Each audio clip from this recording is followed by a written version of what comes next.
Hi, and welcome back to another episode of By the Fire, where I, Ken, your host, take you through mythical tales from across the Black diaspora. Today, you must be wondering, how is there another episode even though it's only been a week? Well, I just thought, should I give these people a treat? It's October, it's Halloween. There's even meant to be a full moon this Halloween, so even though we can't be going out because social distancing, it's still a day jam-packed with superstitious occurrences. Oh, is it?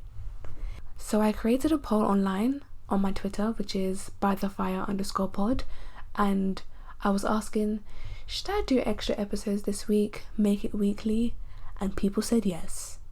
So I gave the people what they wanted. I hope you enjoyed this episode because this episode is the first guest I actually recorded with, and his article, We Deserve to See More Black Vampires on the Screen, which was published on blackyouthproject.com. Those articles were sort of the push that enabled me to create the vampire episode, which was released last week. Check it out if you haven't already. And I just thought, you know what, let me reach out. And I reached out to him before I actually created the introduction episode, but he was so lovely to talk to. He was really responsive, and yeah, I feel like you'll hear it in my voice how nervous I was because this was all the way back in summer. But I really hope you do enjoy this episode, and I really hope you're able to take something away from this episode. The person who I'll be interviewing in this episode is Andrew Keahey, and he's a horror enthusiast and a writer for his own blog, Au Revoir, Fingernails, as well as others. And I really hope you enjoy this episode. So thank you, Andrew, for coming. Like I mentioned before, I bumped into you through your blog post. There you go. We deserve to see more Black vampires on the screen. So I'm just looking a bit to the side because I have a few questions for you. So Sure. The first thing I would like to know is what made you so much into horror? It was just it was kind of like a natural attraction. My dad used to watch horror movies a lot. When I was younger, and I would just watch them with him. Yeah. As I got older, he would go to video stores and he would just let me pick out whatever I wanted. Okay. Which isn't necessarily a great parenting style. No. Because I'm just gonna grab whatever, and I did. And so I ended up seeing a ton of horror movies at a very young age, and it just stuck with me. That's been my whole life. To me that's insane because I wonder, how do you want to purposely scale yourself? What comes from that? Does that make sense? It's just I enjoy it because it's like any other kind of movie. It's designed, or media. It's designed to make you feel something. Yeah. So people don't necessarily like feeling sad, but they'll watch drama movie after drama movie. Right. Definitely. Because they enjoy feeling how art can change them. And I feel that same way about horror, being scared and having something that isn't real affect you in reality. There's kind of magic to that. And I just love that. Wow, gosh, I want to feel that way because when I see horror, because this is all really new to me. When I see horror, I'm waiting for the jump scares, and I'm just no. But yeah, I'm right there with you though, because I'll do this thing where I'll cover my ears because it's the sound. It's the sound, yes. Yeah, that whole violin screech kind of thing, and so I'll just cover my ears and I'll just wait for it. And I'm scared as hell watching horror movies. I love them, but they scare the hell. Do you go back when the thing happens so that you're ready for it, and then you want to see it again? Okay, I'm ready. I'm not going to be scared now. Yeah, no, I do. I do that all the time. I'm just hey, I know what's coming. I know it's going to be right around here, and it'll still get me a second time. I'm not ready for it ever. I have to see it a couple times. Honestly, it's amazing. So I wanted to ask what made you want to go into writing? Because you have your blog Au Revoir Fingernails, and I'm going to ask about that name. But writing as a whole, what is it about writing? It started as a journaling thing. It was more of just this is a way that I can arrange my thoughts and put them down in a way that they're a tangible physical object. So I can hold them in my hands. It makes me able to arrange them better so they're not just kind of floating nebulous in my head. Yeah. And then that kind of just transferred over to me watching media and just writing out how I feel about it, and just like reading about the world and writing out how I feel about it. It's like therapy for me. Yeah. It's a good release. So I kept doing it, and just, yeah, I've been doing more and more. Really, honestly, it was really good. And you know, the blog name, Au Revoir, Fingernails. Like, tell me about that name. Where'd that come from? That is because I feel like for me personally, the scariest thing that can happen in a horror movie is when someone's like fingernail pulls back. Like, I can watch people get like their legs cut off and like their heads cut off, but if someone is like clawing at a wall and their fingernail peels back, I'm out. Like, that freaks me out. I have a physical reaction to it. Yeah.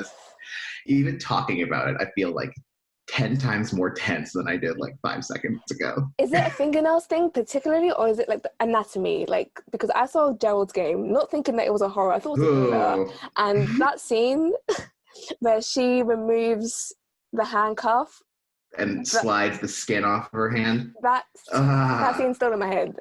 Yeah, that also had a reaction for me, but for the most part, it's like specifically fingernails. I don't know what it is. I don't know where that came from, but like I don't like it. Yeah. No, like fair enough. So, in the first article I read of yours, which I mentioned, was we deserve to see more black vampires on the screen.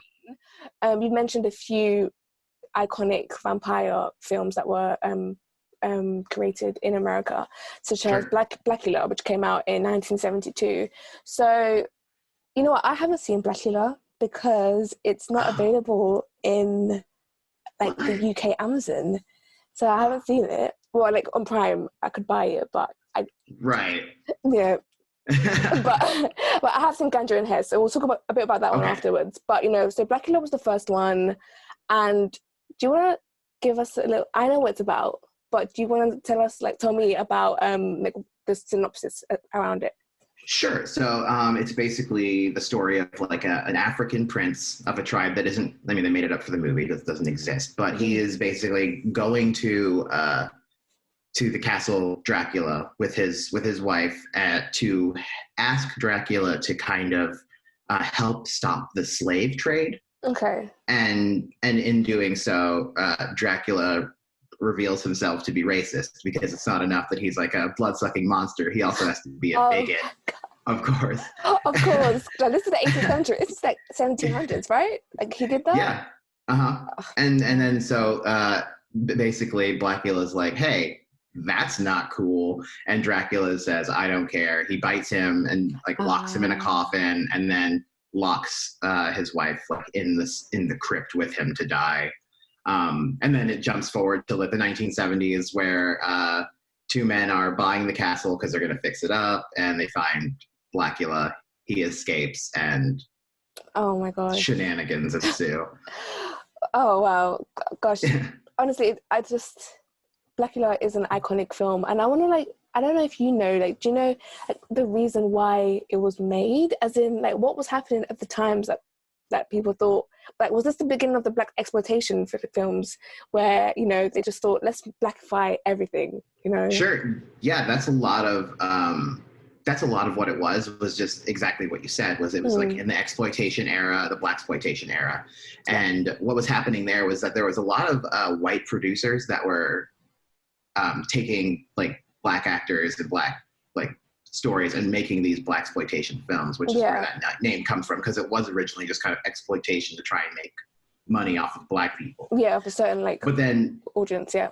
Exactly. And then but then black people started just taking it and doing that. So like Blacula is like one of those films where and I didn't see Blacula for like the longest time. Yeah. And because what I just assumed, because I just didn't look into it, that it was going to be like a parody, like it was going to be like a comedy of some kind, but it isn't. It's really not. And it has a lot of like really interesting and like kind of forward-thinking themes. It's like a product of the 70s, so it has a lot of like stuff that we don't necessarily think of as being too PC anymore. Yeah, now, yeah, course, but I was very surprised by it. It took itself very seriously. It cast black actors in roles that you don't usually, especially at the time, didn't really see, like scientists and it was really progressive. Even like the people that bought Dracula's castle, they're two homosexual men, but they're And not this is the played. 70s. Wow. Yeah, and they're not played for laughs. Like they are just played like straight. They're just homosexual men looking to buy a vampire castle, like as you do. And like I was like, okay, this is all right. Yeah. And like, yeah, like they talk about them later, and like there's people that like express like bigotry towards them. Like they talk about them, and they're like their tone and like their language is bigoted. But like those characters aren't mistreated. There's like these are them, these are, and they're interracial, which is also like what. Oh, okay. So many layers. So many like, wow. Okay. Yeah. Yeah. It did a lot. I feel bad that I only like saw it like in the last couple years. Yeah. Honestly, I think I don't know if it's the name, but I think because you see the name, it's the Blacula, name, and you just think this is going to be some like dark comedy about I don't know, some kind of blackface Dracula or something. Exactly. And that's what it feels like. Like when you see the name Blacula, it's like, oh yeah, okay, so it's Black Dracula. That's hilarious. Like good one. And like they say that name like one time in the movie, and it's like as Dracula's putting him in like the coffin after he like bit him, and he's just like, you're gonna be Blacula, and then he puts the lid on the coffin, but you never hear that name again, and the rest of the time they refer to him as his like African name. And it's just like, and so it kind of has another like little layer there where it's like he has this like title put on him by this like bigoted racist vampire, and then he just shirks it and just never uses it. No one ever uses it for the rest of the film. God, that is so amazing. I think, wow. So like, moving on, I want to move on like, a little bit to like the next film that came the year after, which was Ganja and Hess. So, you know, like I saw that one like fairly recently, and I really did enjoy it because it's so different. Yeah, definitely. So like, what do you like? First of all, like, why do you think it was made almost after, like immediately after? Because that was made in 1973. Do you think do you think like the whole popular reaction to Blacula made a slightly low-key movie production make Ganja and Hess? I think so. Like, I think it just got a little easier when Blacula came through. And it's like, okay. The creator of it, I believed it was William Gunn, who is a playwright. Yeah, and, he's also in it, right? I believe he is, yes. Is he in it? Yeah, he is. He plays George. Yeah, so he like didn't want to make a black vampire film, if I recall correctly. But he accepted doing it because he wanted to do it as a metaphor for addiction. Yes. And so that's kind of where I saw that. Yeah. So, and then I think like I said, like I think Blacula kind of paved the way for that and made it more acceptable and more approachable as a project. Do you feel like you mentioned the theme of addiction, and that was like, and that was quite sort of explicit as well, because there was a monologue at the start of the film about, you know, being addicted to blood. Do you think there were? I think another topic that I sort of picked up was, you know, towards the end, the Dracula he feels like bad, not Dracula, but the black vampire, essentially. He feels like bad for what he's doing, and you know, like he kills himself because he's just like, I don't want to be like this anymore. Whereas, you know, gosh, I should know which one's which. It's Ganja and it's Hess. Yeah. Hess was the man, I believe. I think Ganja, sure. Ganja, oh my God, I should know. But Ganja was the woman. So she... Yes. Okay. Hess was the man. Okay, great. Yeah. So Hess eventually kills himself out of, you know, just, I don't want to be with this curse anymore. After going to a church, which I found like quite interesting, you know, a vampire is in a church. You know, like I think it's great that the film sort of steered away from the traditional like white-centric depiction of vampire, which is like, you know, can't be in front of the crucifix, can't be in the light, because it's just, it allows like creativity in terms of how else this very powerful being can be depicted as, you know, like if he's so powerful, maybe to an extent he can defy certain things that a vampire normally can't do, you know? Absolutely. And like for a being of like power, like a vampire is, they have a lot of limitations. Yeah. I mean, in the right? traditional sense. Yeah. But there's so much to play with there. And I think people usually like will try to play by a certain set of rules because it's expected.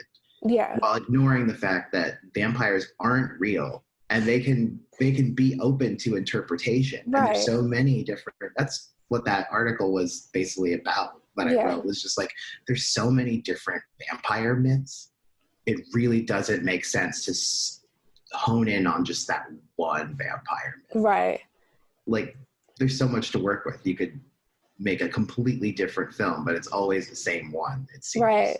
Because, you know, like in both films, like, you know, the vampires are out in the sun, you know, like... Which is so nice to see. Yeah. It's like just that in itself is like, oh, that's refreshing. Yeah, they're like, oh, yeah.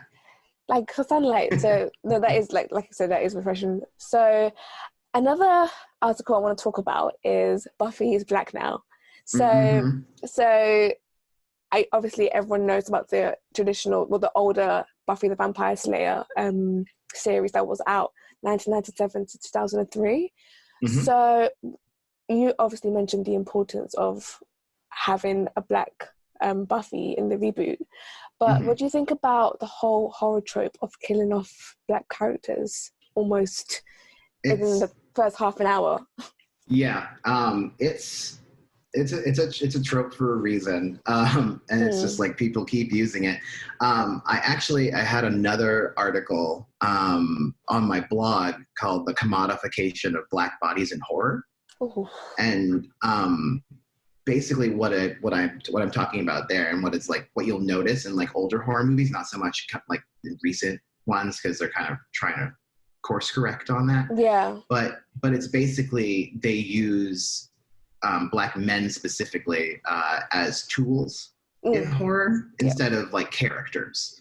So they're there. They have the same kind of usefulness to the story as like a flashlight or a cell phone, because like you have the flashlight so you can see in the dark, you have the cell phone so you can contact people if you need to, and you have the black man who's going to be the strongest, most aggressive member of the party usually, so he's like the defender.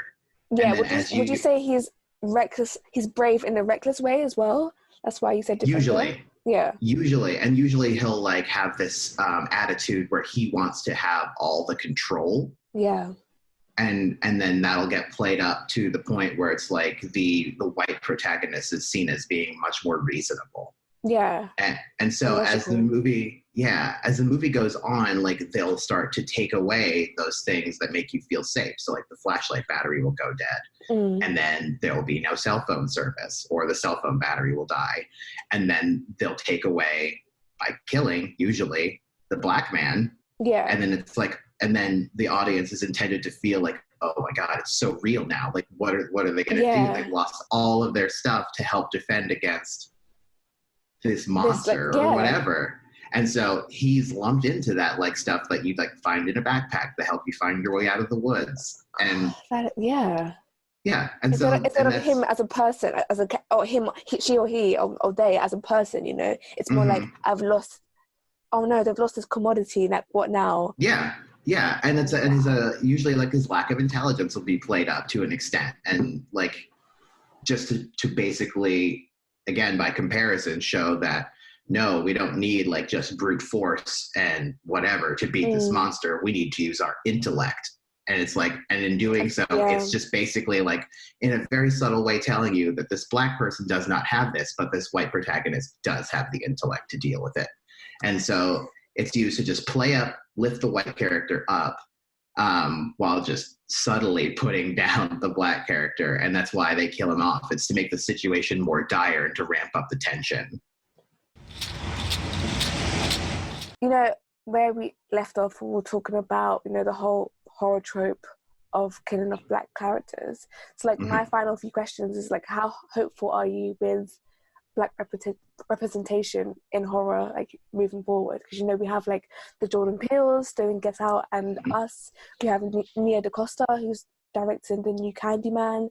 So like, what do you think about this new generation? I'm really hopeful about it. Like a lot of the like kill the black character tropes were kind of like petering off like at the start of like like 2000s, Yeah. because a lot of rappers started to produce horror films. And Yeah. so like we had a lot of like black influence in the writers room.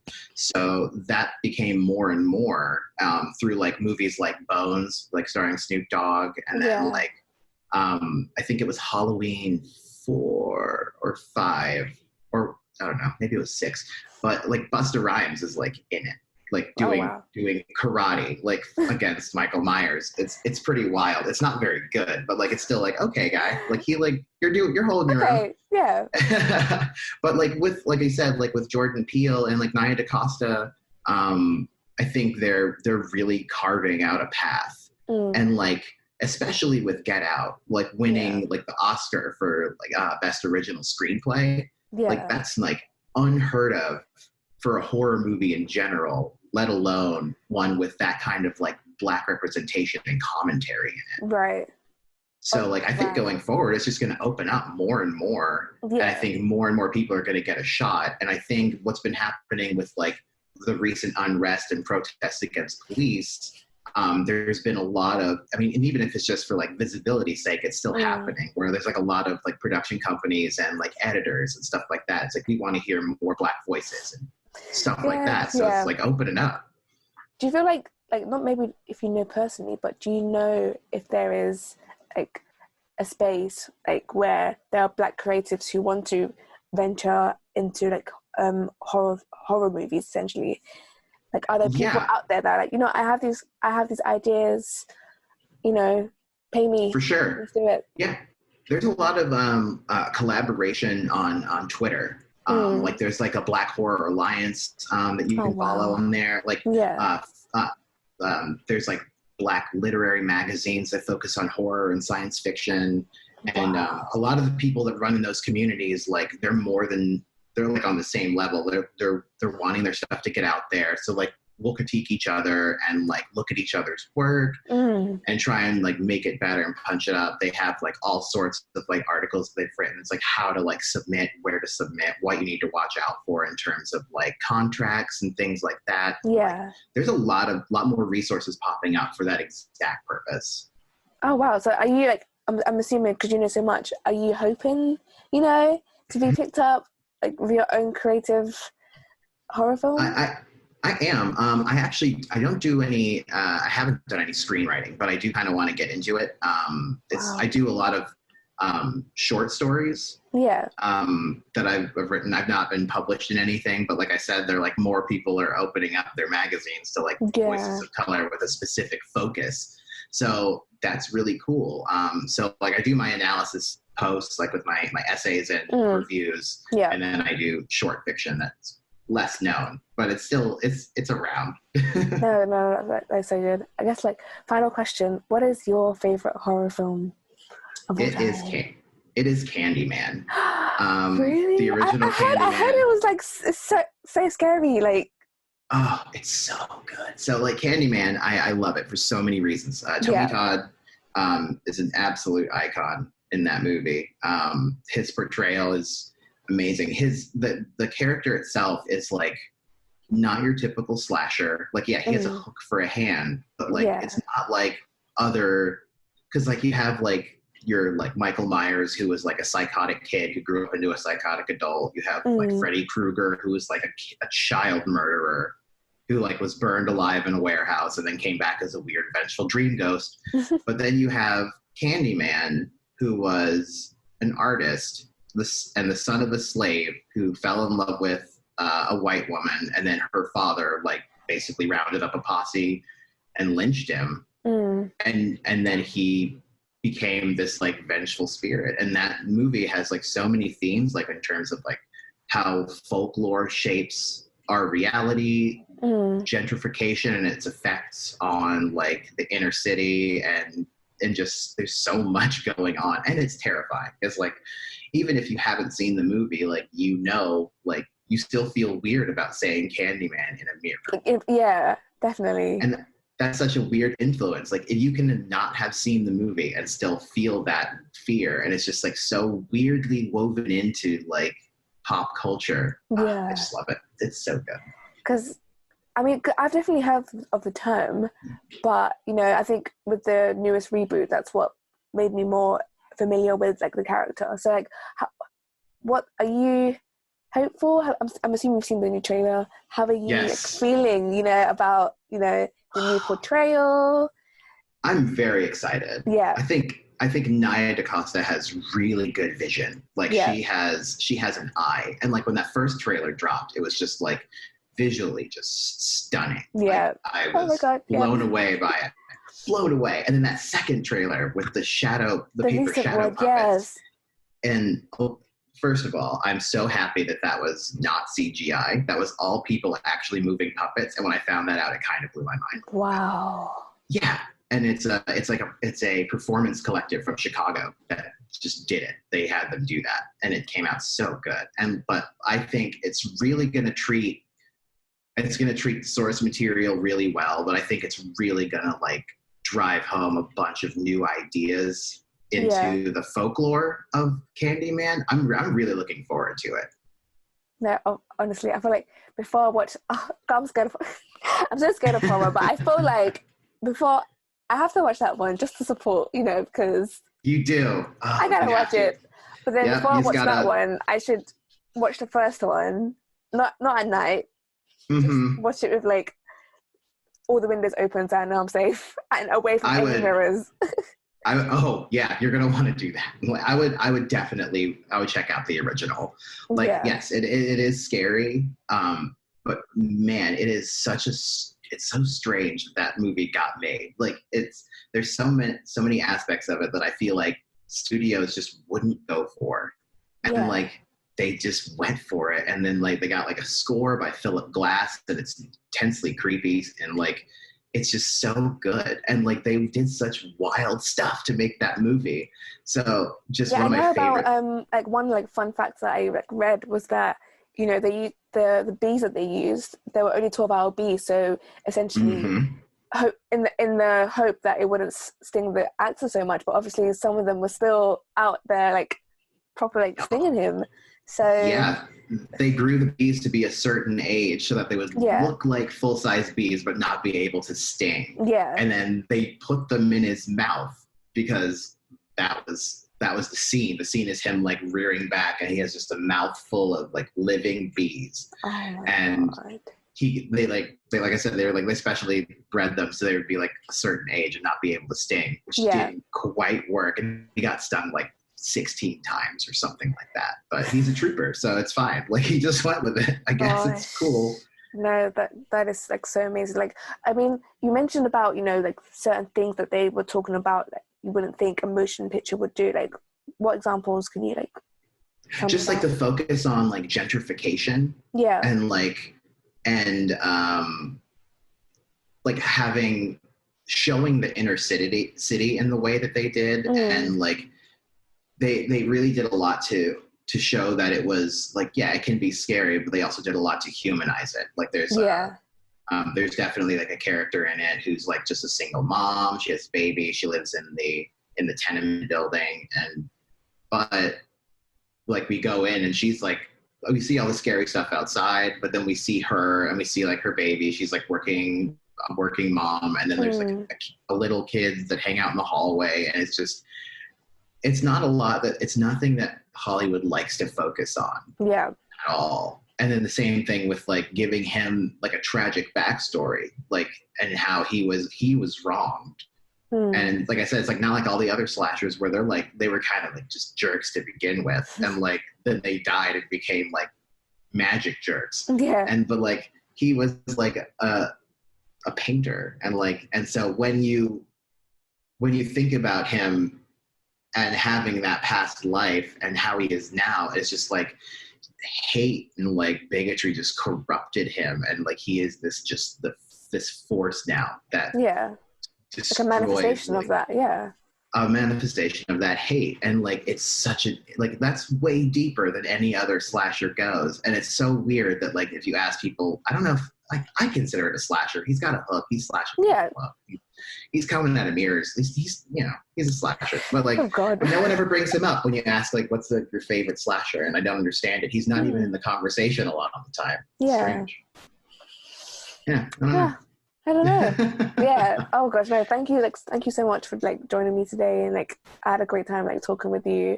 And I love like doing this because I think you can tell that I'm not really like a horror enthusiast, but I love it because I'm like learning more about like a genre and a side to media, and to like create, creativity in general that I'm not like so familiar with. So like I love like speaking with you and hearing like from you, and like because you know a lot.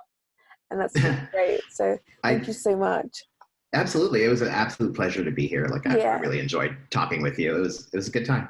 Thank you. And like, this is going to be recorded and like posted online. So do you want to like just shout yourself out, plug yourself, where can we find you, like in your blog, for example? Oh, yeah, sure.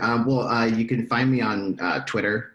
First and foremost, I'm my handle is Formaldehyde Face. And it's Formaldehyde Face with no A in face, so just FCE, all one word.